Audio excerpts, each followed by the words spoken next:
Black businesses are essential to the Black economy. And I'm just very much just going to hone in on our own community and our own economy, because we are so extracted as a community. So they like to say statistics as if that we don't have, or we don't have this, we don't have that. We have spending power, but we don't have wealth. We don't have this. No, we have these things, but we're so overly extracted.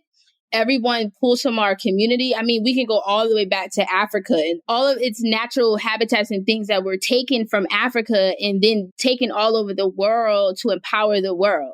Everything from our oil to our diamonds, to our nature, right? To our fruits, right? To our women. We are extracted from. Therefore, it leaves nothing behind for our communities to go back to. So Black business is important because we need Black businesses to grow from not just being a small business, but then we need to go to medium-sized business. And then we need to go to large-sized business or corporations. We don't need to just be, five-figure earners. We need to build these companies up to be multi-million-dollar, billion-dollar corporations. Welcome to Black Businesses Matter, a podcast about why Black businesses matter and the benefits of collaborating and advocating for Black businesses to drive impact. Each episode, we will cover legacy, hope, Black joy, funding sources, cultural shifts, equity, and so much more.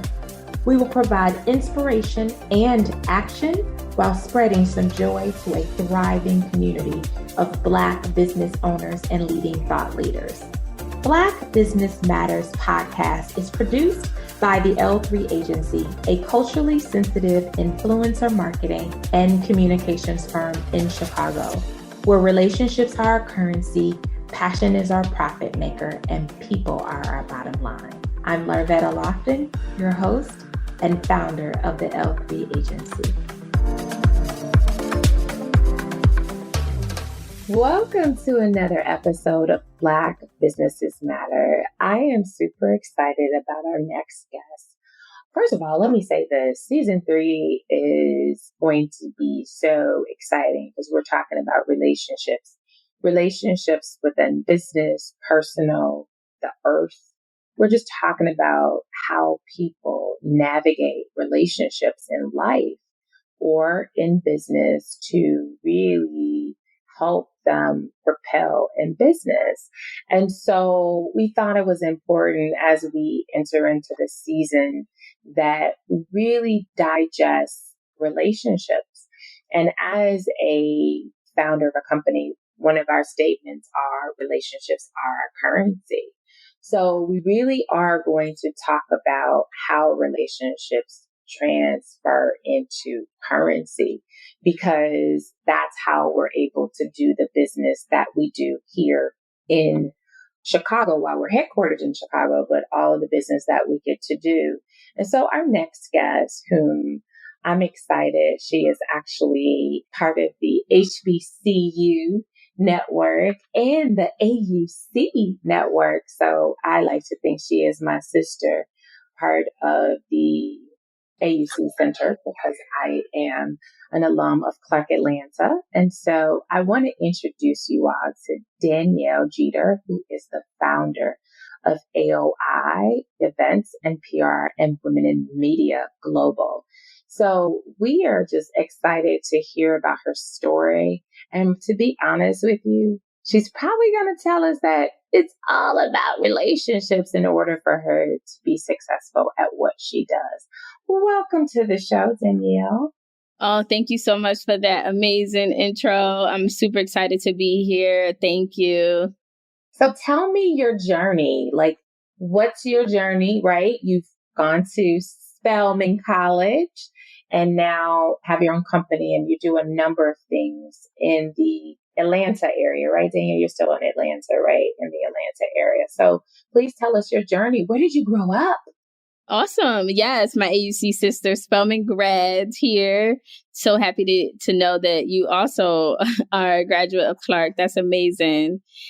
I actually live in Miami, Florida, right downtown Miami. So after Spelman, I moved back home to Philadelphia. I'm from that area, and I lived in Philly for a few years post-college. And then I moved to Miami about 4 years ago. So I got here right before the pandemic happened, and I'm loving it. I love living in South Florida. So I actually grew up in Philadelphia and South Jersey area with my parents. I'm the youngest and only girl of five. I have four older brothers, and then there's me. And so I grew up always a student leader. I've always been involved in like girl power initiatives, and was a Girl Scout, did that all the way from daisies all the way up to seniors.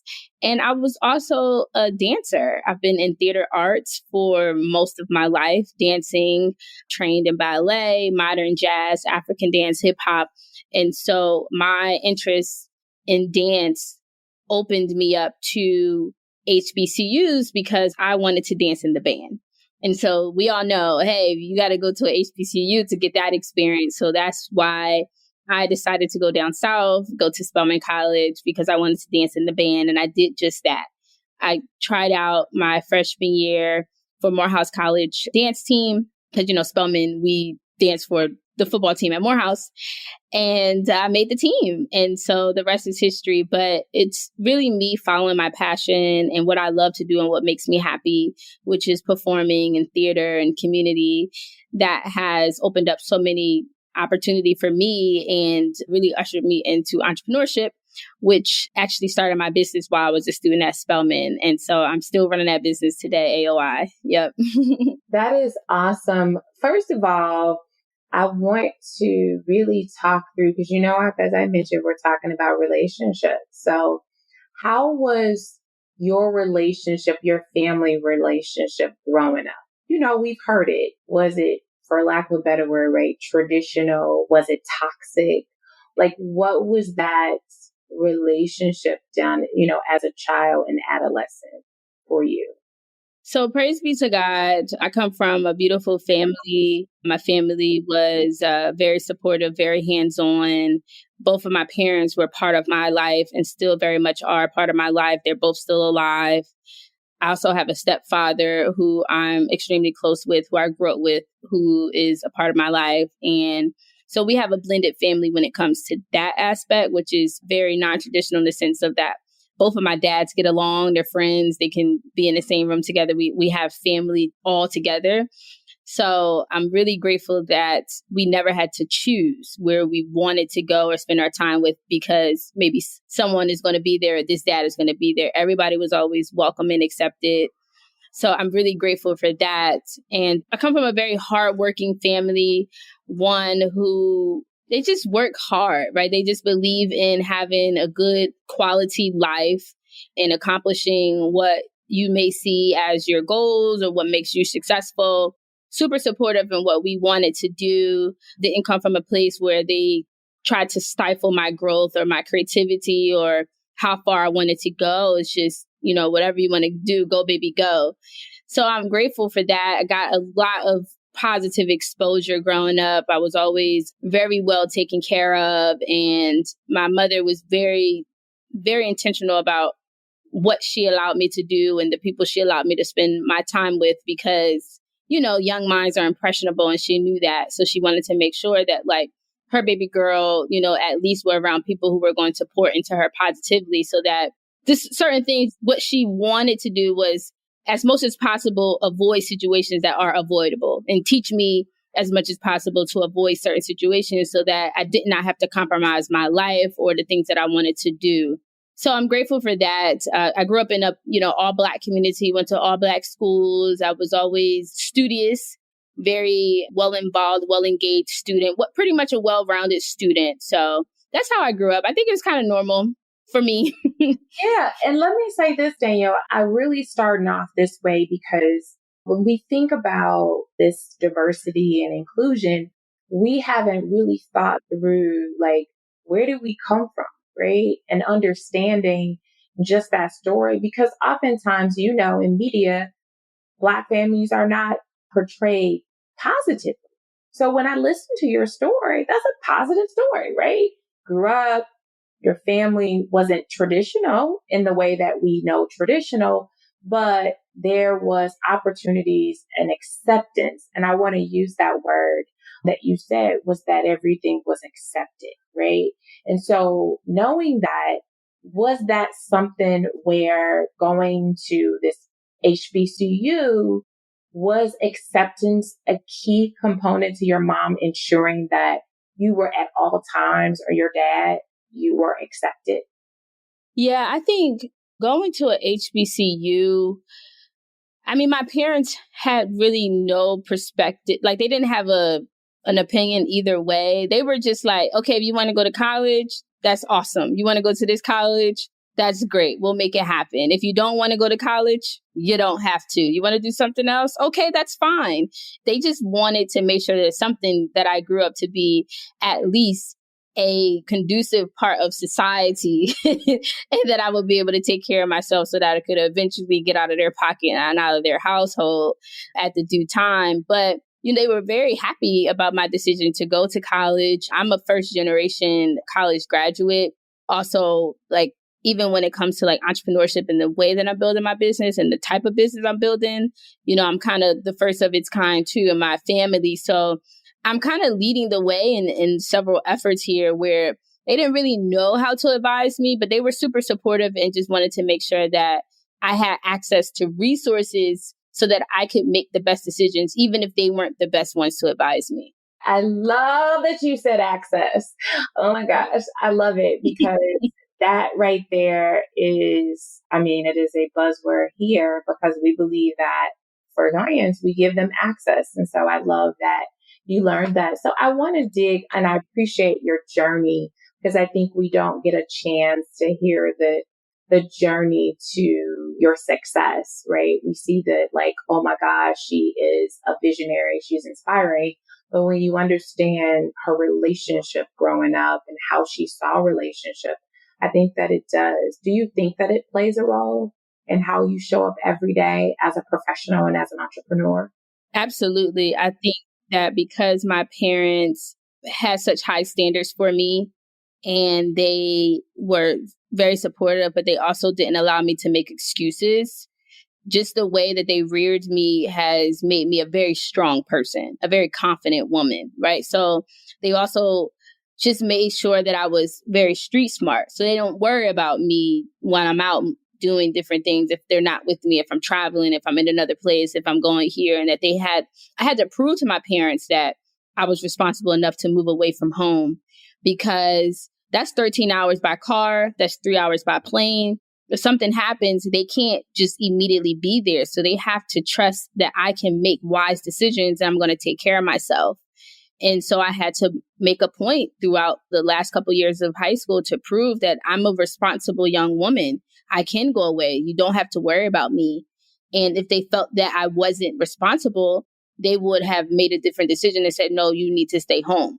So just by them giving me responsibility, teaching me that I am supposed to work hard for what I want and that I deserve everything that I want and that I should have the abilities to take care of myself with or without anyone there, has given me, so much power. I've been so empowered, right? And there were times where I was like younger, going out, hanging out, maybe going on dates. And my dad would say, you never leave the house without having enough money to cover yourself. No matter what happens, you need to make sure you have something to cover you.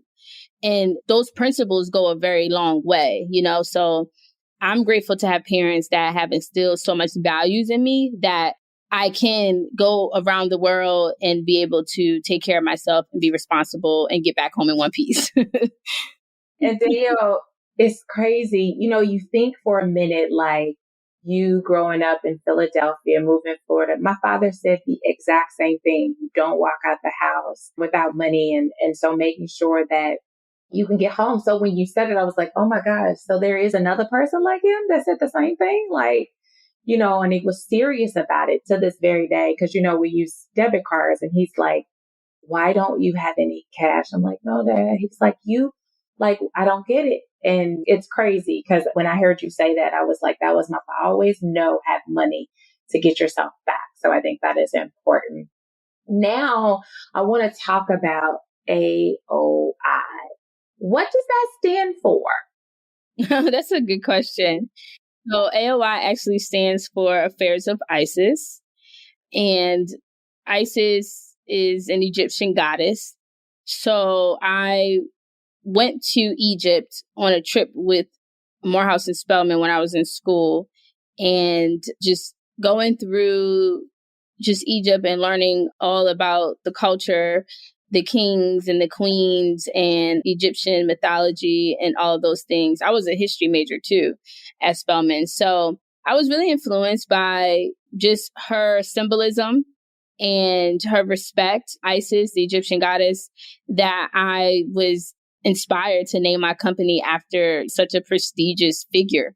And so I then actually rebranded the company like year 5. I had to rebrand it because we were having the war on terrorists with the group ISIL. And I began to get, some negative attention about, drawn to my company because of the name of the company. And so business is business. It has to move forward. It was not an emotional decision. I was like, I'm just going to change the name of the business.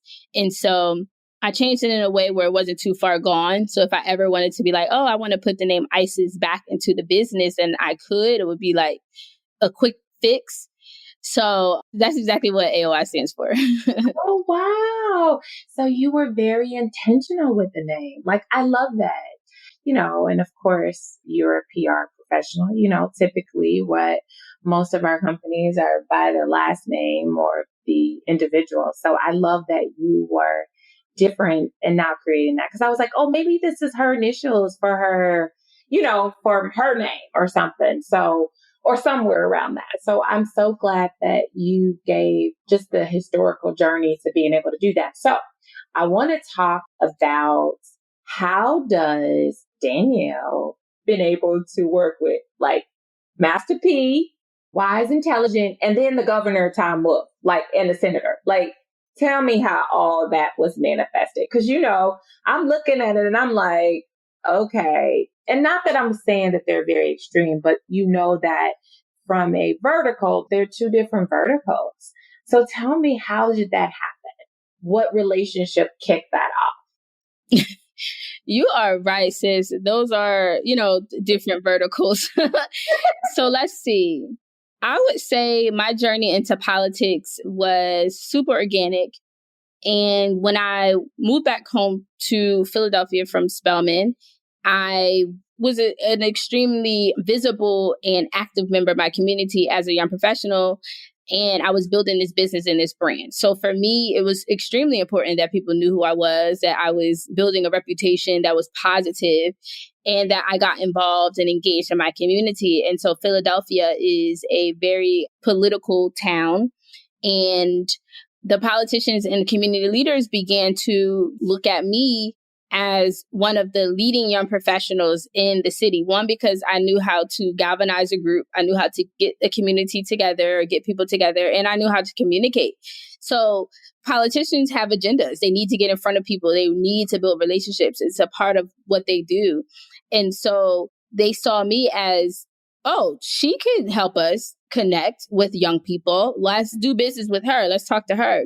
And that's kind of how it went. So they began to just do business with me and collaborate with me and offer opportunity and things like that. And so as a result, it allowed me to build relationships with locally elected politicians, which was super positive for my business. And it really did set me up for ultimate success.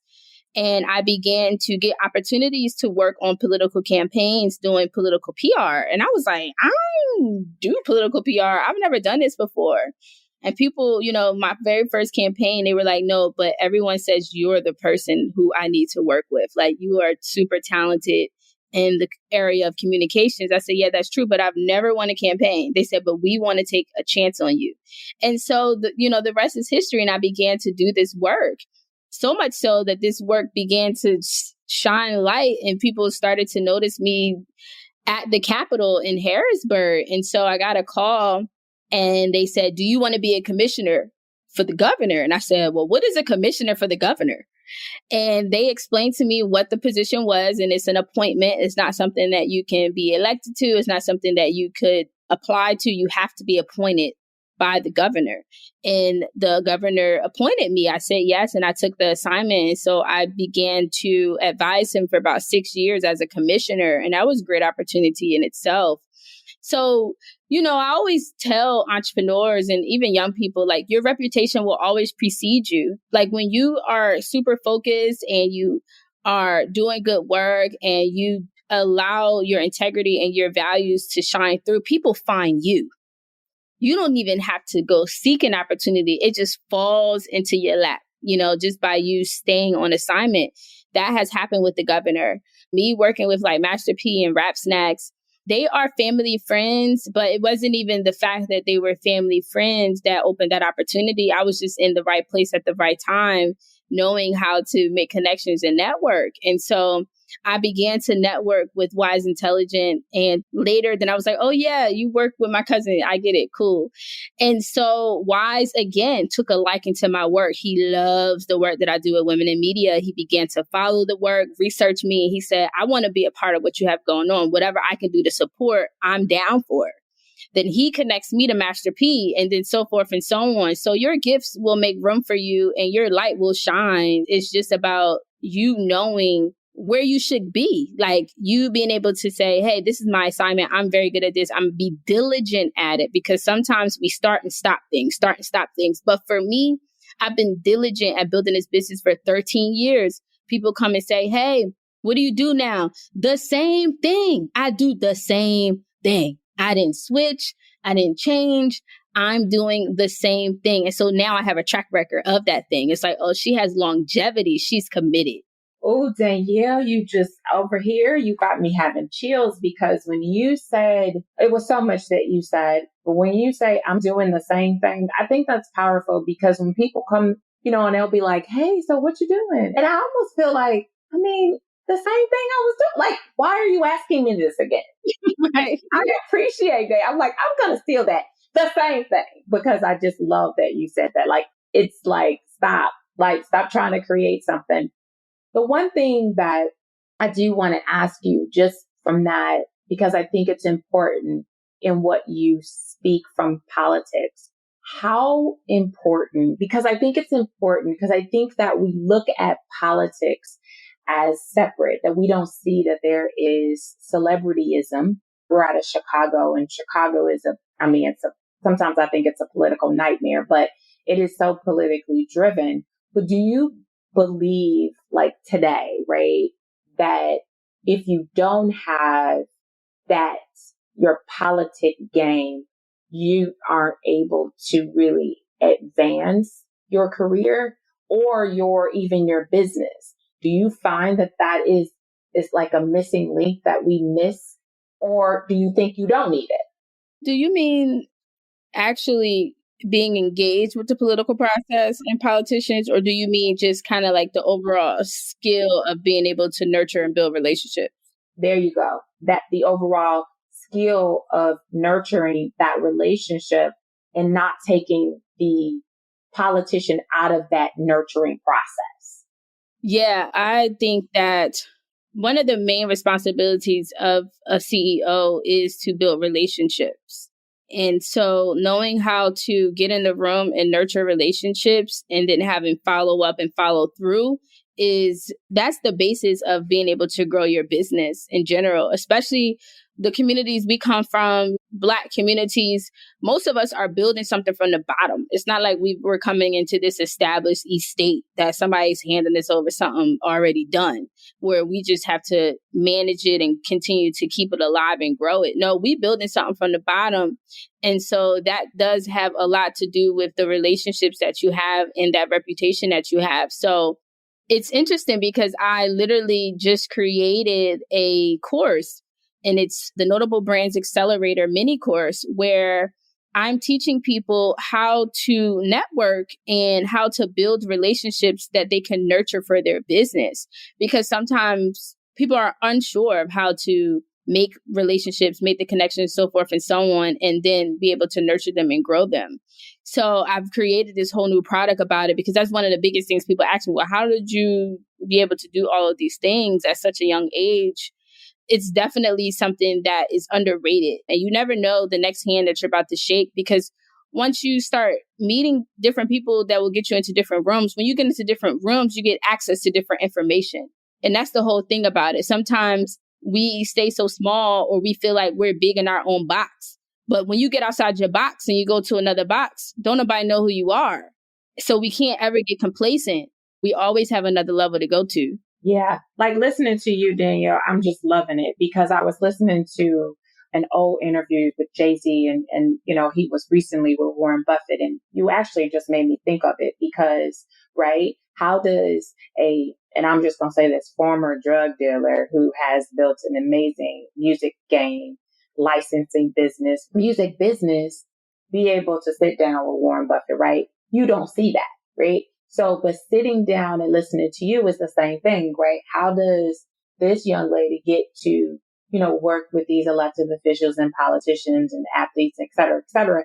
So I think that's the part. But listening to him it's with relationships, right? It was nurturing those relationships. And I think it's important to be able to, for the world to be able to see that. And you really just help to kind of confirm that interview that I was listening to. It was an old interview with Jay-Z. And I just believe that there's so many other Jay-Z's. Like listening to you, Danielle, I'm like, okay, here's another one right here. Here's another one that's literally talking about the power of relationships. And so just really quickly, where can people, based on what you just shared, is that on your Instagram, if you want to share how they can, the information that you actually are launching, how can they find out more about that? Yeah, for sure. Definitely connect with me on my Instagram page, which is DP Jeter, Jeter.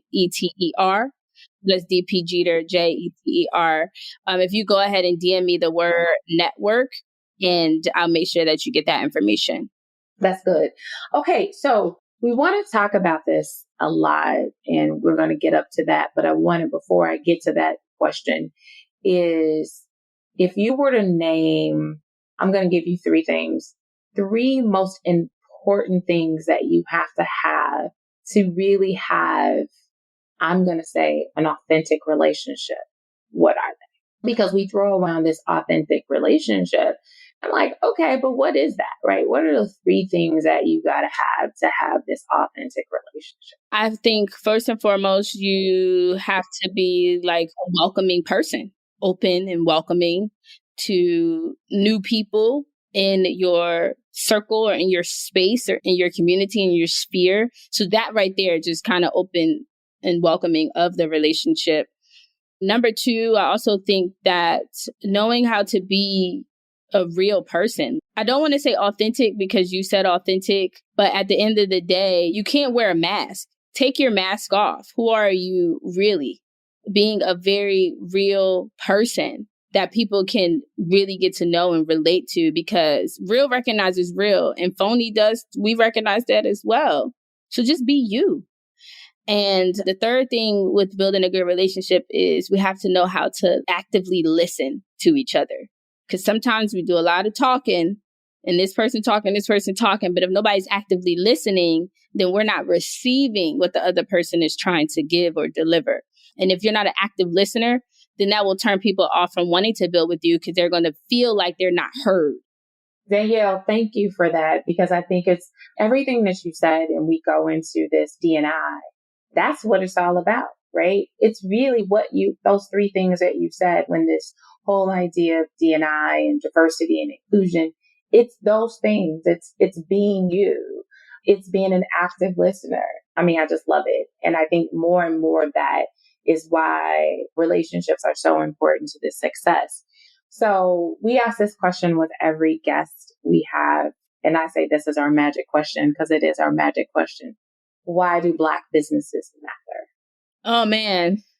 Black businesses are essential to the Black economy. And I'm just very much just going to hone in on our own community and our own economy, because we are so extracted as a community. So they like to say statistics as if that we don't have, or we don't have this, we don't have that. We have spending power, but we don't have wealth. We don't have this. No, we have these things, but we're so overly extracted. everyone pulls from our community. I mean, we can go all the way back to Africa and all of its natural habitats and things that were taken from Africa and then taken all over the world to empower the world. Everything from our oil to our diamonds, to our nature, right? To our fruits, right? To our women. We are extracted from. Therefore, it leaves nothing behind for our communities to go back to. So Black business is important because we need Black businesses to grow from not just being a small business, but then we need to go to medium-sized business. And then we need to go to large-sized business or corporations. We don't need to just be, 5-figure earners. We need to build these companies up to be multi-million-dollar, billion-dollar corporations so that we then, when our kids go to college, they come back from college and they come back into the community and we can be the biggest employers of Black talent and young Black people, right? So that we can kind of keep that within ourselves because our agenda will only be important to us. And the growth and the empowerment of our community is only important to us. But if we don't have anything for our community to come back to, we don't have our own institutions. We don't have banks. We don't have schools. We don't have the businesses that are growing and thriving, right? We don't have the local businesses for them to patronize. And we really don't have anything. Then we talk about owning media and having our own channels to communicate through. Everything that we do, we have to go through another distribution and then it empowers and grows and invests in someone else's community because our talent is extracted from us, our athletes, all of that stuff extracted from our communities and poured into someone else's. And so then we stay at the poverty level. So I just want to see us just have things of our own, have institutions of our own so that we can be the biggest employers of Black talent and be able to circulate our dollar more than a couple of hours in our community. Oh my gosh, Danielle. First of all, when you said, why should we have to Atlas? Why?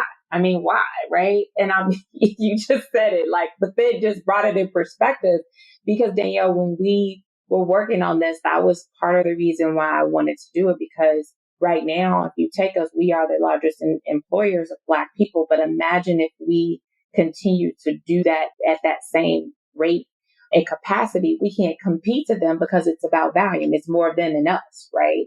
So, but knowing that, and so you just confirm that. And I always say I get chills from my guests because I do. Because whenever they say something, it's like, wow, there is someone else that's thinking that and understanding that the power we have to be able to be the largest employers of Black talent. When you said that Black talent, right? You have the ability to do that and it all looks the same. And every community is, and we love Pookie, right? But every community doesn't always have a Pookie, right? Mm-hmm. Sure that comes across.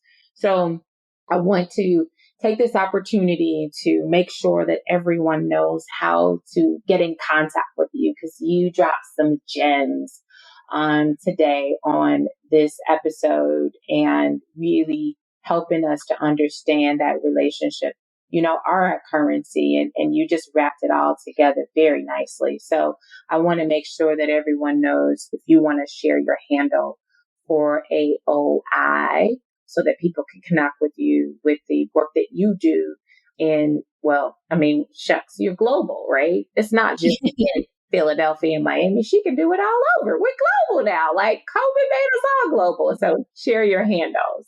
Absolutely. Thank you again for this opportunity to share this space with you.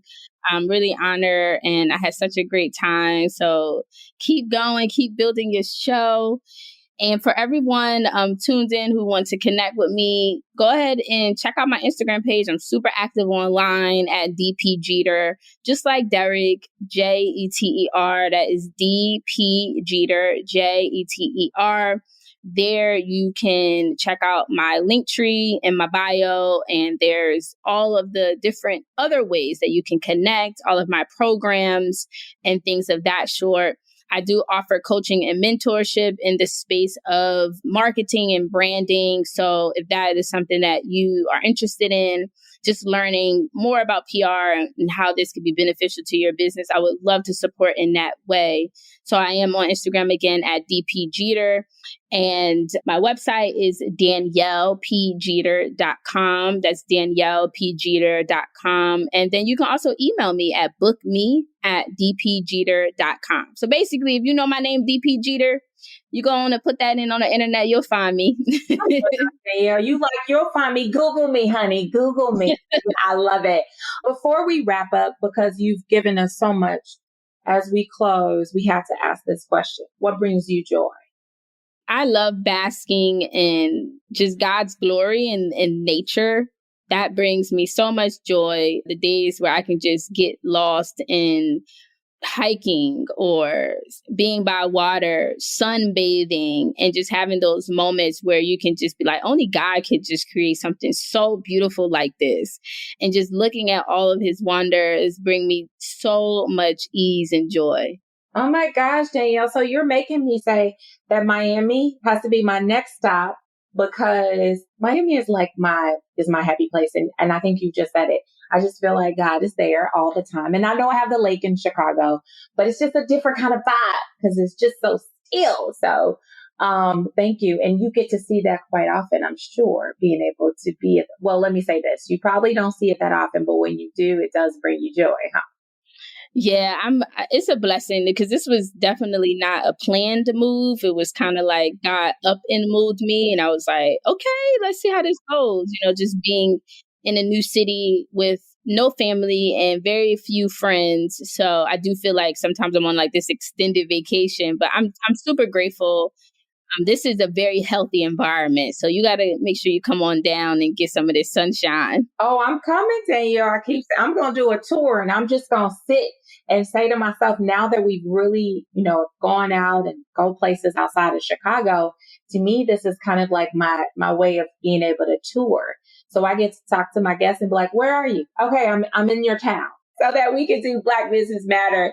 We can do it over a cup of tea or a cocktail, whatever you choose, right? Whatever works. So exactly. Thank you so much for being an incredible guest on Black Business Matters, Danielle. I mean, it was just a joy to have you on as part of our season 3. And it always reminds me why I do what I do, because of the guests that give us so much light and lift in it. And you definitely have lifted us with your story and your journey and all these amazing gems you gave us. So thank you so much, Danielle. Oh, thank you. It's a pleasure. Thank you so much. Thank you. Hey, everyone. Thank you so much for listening to another episode of Black Businesses Matter. Please follow us. We have our own Instagram, which is Black Businesses Matter Podcast. So make sure you follow us and check out some of these amazing episodes. We're doing a lot in season 3, and we're really excited about season 3. We also have, you can also follow us at the L3 Agency, which is our agency page, where we launched the podcast, but we are now moving into our own podcast. So we're super excited, but there's some really cool things that we're going to be doing this year and next year. And follow us, and then just, subscribe to the episode and check out more episodes. We have merchandise. We are just going to continue to make sure that Black businesses matter. Thank you so much for tuning in. See you again soon. Thank you for joining us this week on Black Businesses Matter podcast. Make sure you subscribe to our podcast wherever you listen so you will never miss a show. You can also follow us on social media at the L3 Agency and at Larvetta Speaks. If you love the show, leave a rating so that we can continue to bring you impactful episodes. You can also take the pledge and order our merch at our website at thell3agency.com. THEL3agency.com. Thanks for listening, and see you next week.